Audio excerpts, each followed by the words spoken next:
Герой нашей программы – человек, который в совершенстве владеет русским печатным словом, не будучи русским по национальности. Мы его все знаем как журналиста газеты «Выбор Нау».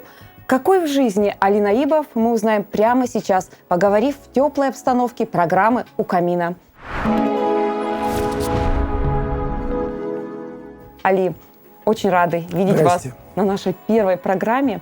Вот вы для меня кумир. Такой человек-загадка. Я о вас мало что знаю. Скажите, пожалуйста, откуда вы к нам сюда приехали? Я родился в Баку, приехал в Нарьян-Мар в 2003 году. Это было уже давно. А потом наступила пауза, в течение которой я не был в округе и появился здесь снова в 2008 году. С тех пор живу здесь безвылазно, ну, если не считать отпусков, каникул, командировок и так далее. Как сюда попали? Меня пригласили мои коллеги, мои друзья Ольга Павловна Ильина и Владимир Дмитриевич Почищикин. Не пожалели, что сюда приехали? Конечно же нет, потому что я считаю себя южным северянином или северным южанином, как хотите называйте. Я тут, ну вот я уже сказал, что с 2008 года я тут постоянно проживаю и не хочу больше менять место жизни. Когда вы сюда приехали, вот что вас поразило в округе? Что удивило, Али? Что удивило, что поразило? Да. Меня поразили и приятно удивили люди, которые смотрят тебе в глаза. Может быть, вы с этим тоже, Люба, столкнулись, потому что вы тут позже меня оказались. Но вот я шел по улице Смедовича, и на меня смотрели открытым взглядом мне в глаза люди, абсолютно незнакомые люди, молодые, старые, мужчины, женщины, дети, хорошо одетые и хлюпающие в болотных сапогах. Вот они смотрели мне в лицо. Это было очень здорово, это было очень неожиданно, потому что в Баку перед моим отъездом глаза люди очень часто прятали. А почему? Боялись, наверное. Вы сказали, что у вас несколько течет кровей. Русская, шведская, итальянская, польская. А родственники где-то в Польше? Азербайджанская, естественно. Да. Да. Ну, есть родственники в Польше, да, получается, в Азербайджане. Общаетесь с ними? Утеряны и Польша, и Италия, и Швеция. Дело в том, что вообще интересно тут, если говорить о моем этническом составе, мама моя была стопроцентная русская, она родилась в Нижнем Новгороде, который тогда назывался Горьким. Вот, папа у нее был москвич, с Преображенки, мама коренная нижегородка, тогда еще нижегородка, потому что она родилась до революции. Вот.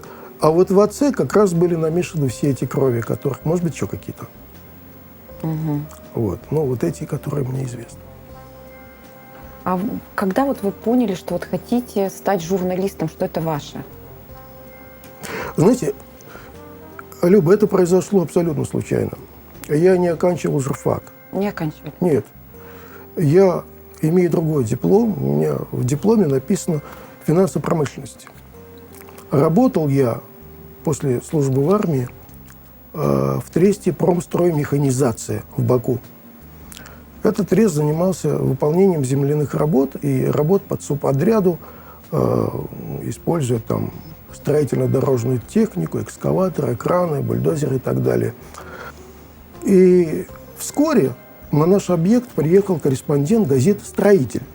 Была такая газета «Строитель». Это орган Министерства промышленного строительства Азербайджана. Корреспондент спросил у начальника стройуправления, какой из молодых ребят добился наибольших успехов. Назвали меня.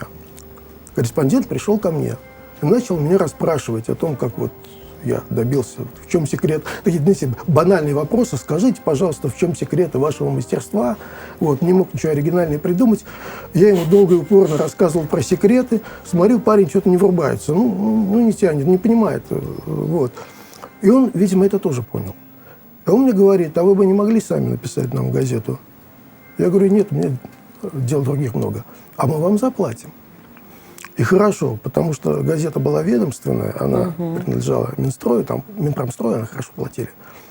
Вот, я написал, материал пошел с колес, а потом посыпались заказы на другие материалы. Я писал о стройках. Я вообще никогда не планировал быть журналистом. Я просто видел в газете некую площадку, некую трибуну, что ли, для высказывания своих соображений о том, как должен работать строительный комплекс, какой должна быть экономика и так далее. Я просто высказывался на страницах газеты. Надо сказать, что в советское время это позволялось. Сейчас демонизируется, якобы имевшее место отсутствие свободы слова. На самом деле это не так. Позволяли говорить то, что человек хотел сказать. Потом мне предложили в эту газету перейти.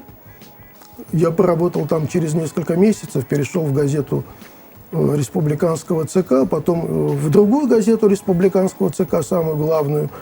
Быстренько дослужился там до заместителя главного редактора, потом мне предложили стать совкором газеты «Рабочая трибуна», вот о чем мы с вами говорили. Я стал московским журналистом.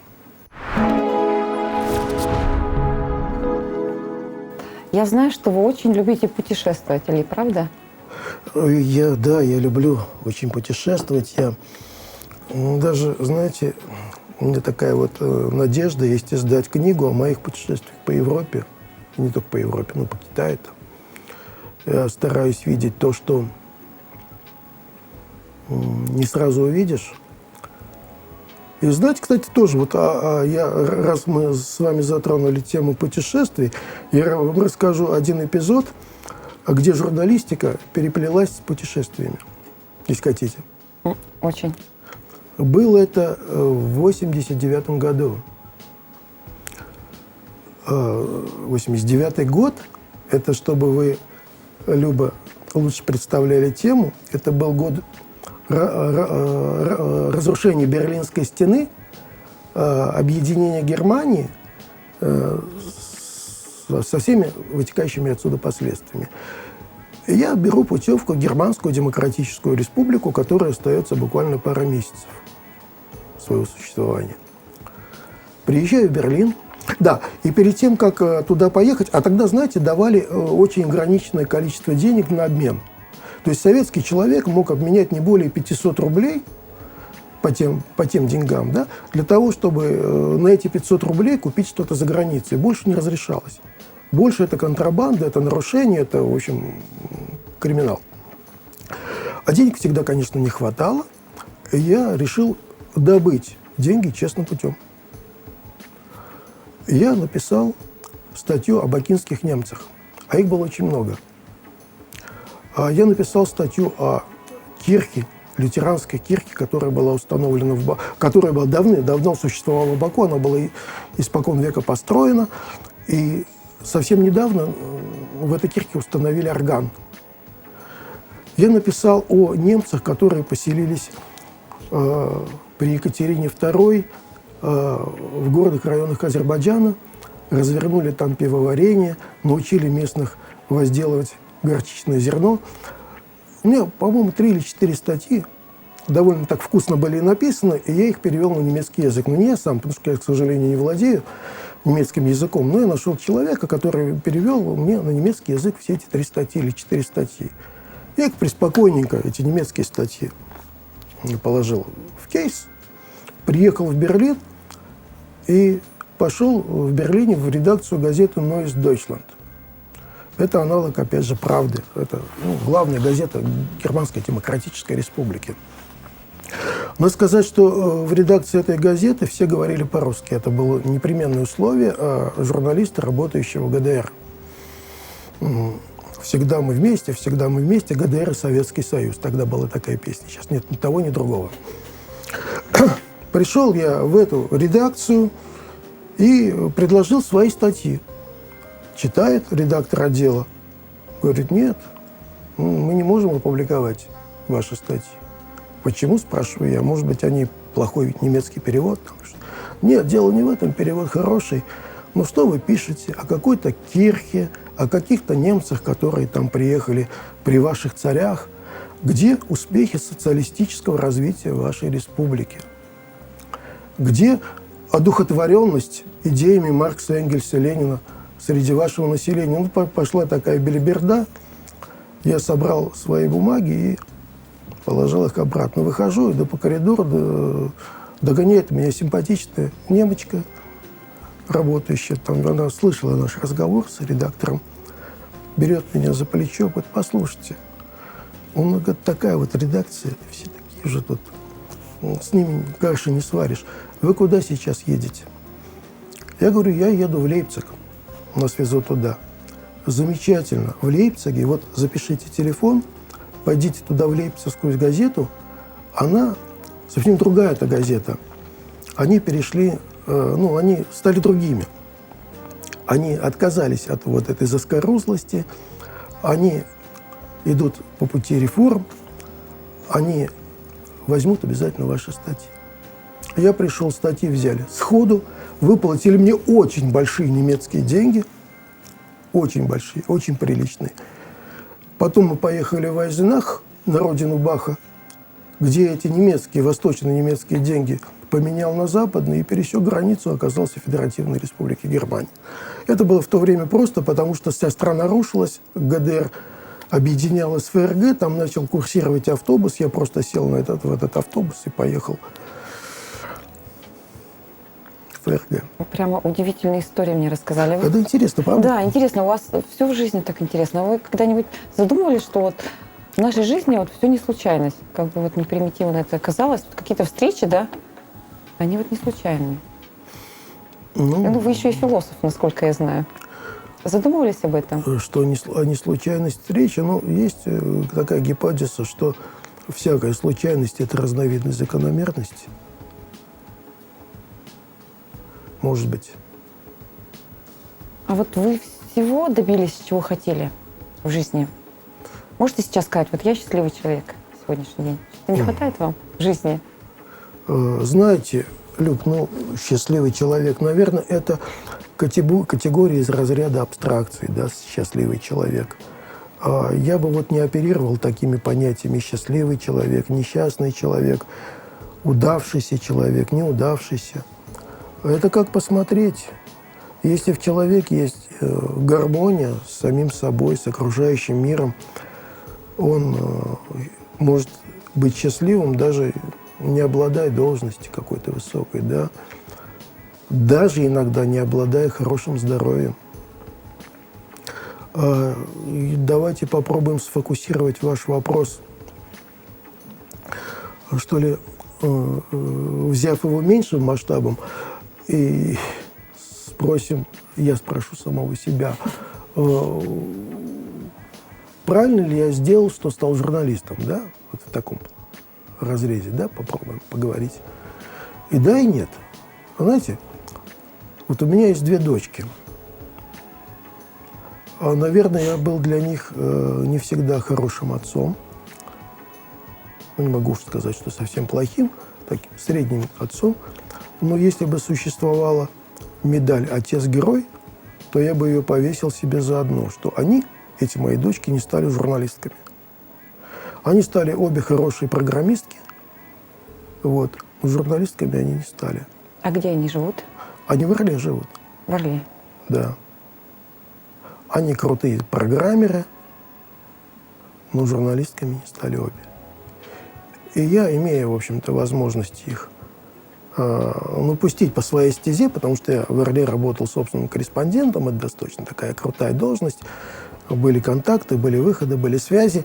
Я не воспользовался ни тем, ни другим, ни третьим. То есть они сами? Я думаю, что журналист – это, по крайней мере, журналист-газетчик – это вымирающая профессия. Знаете, до середины XIX века была такая экзотическая профессия, востребованная состоянием техники на тот момент и социальными условиями. Должность была такая, похожая на лакейскую. Люди ходили с длинными-длинными такими шестами, которые завершались колпачками. или колпачками, или огневым таким, эти люди зажигали свечи, которые были на люстрах, на паникадилах, если о церкви речь идет. Вот они зажигали свечи, потом гасили эти свечи. Зажигали и гасили. Потом появились лампочки, и вот эта профессия исчезла. Мне кажется, что журналистика газетная – это вот аналог вот тех зажигателей и тушителей свечей.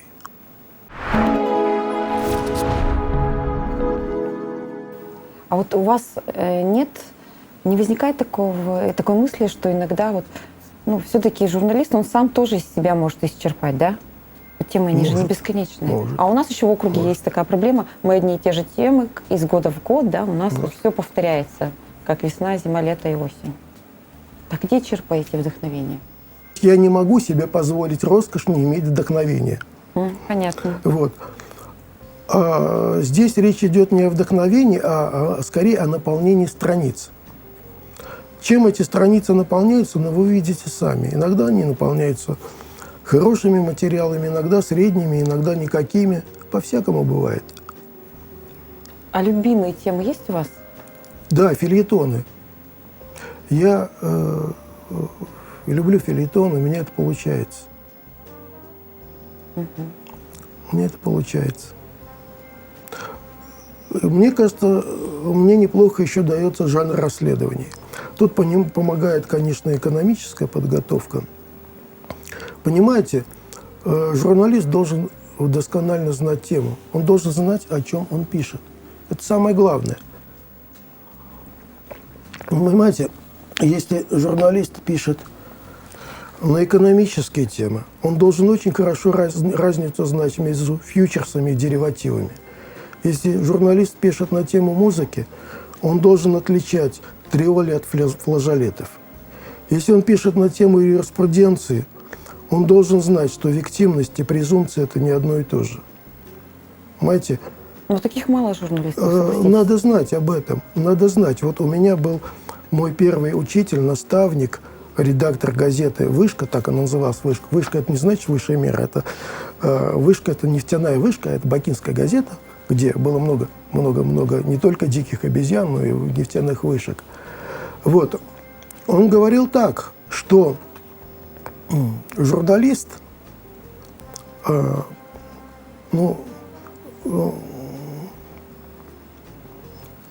должен, если журналист пишет на тему генетики и селекции, он должен знать больше, чем знает директор Института генетики и селекции. Если журналист пишет на тему пятен контакта в шестеренках редукторов, он должен знать больше, чем знает технолог по производству этих редукторов. Мы ему говорили: Геннадий Григорьевич, это невозможно. Но что получали ответ? А вы люди невозможного. Вы, говорил он, соль соли земли. И если соль перестанет быть соленой, то куда ее деть, иначе как выбросить на попрание людям? Тут он цитировал Евангелие.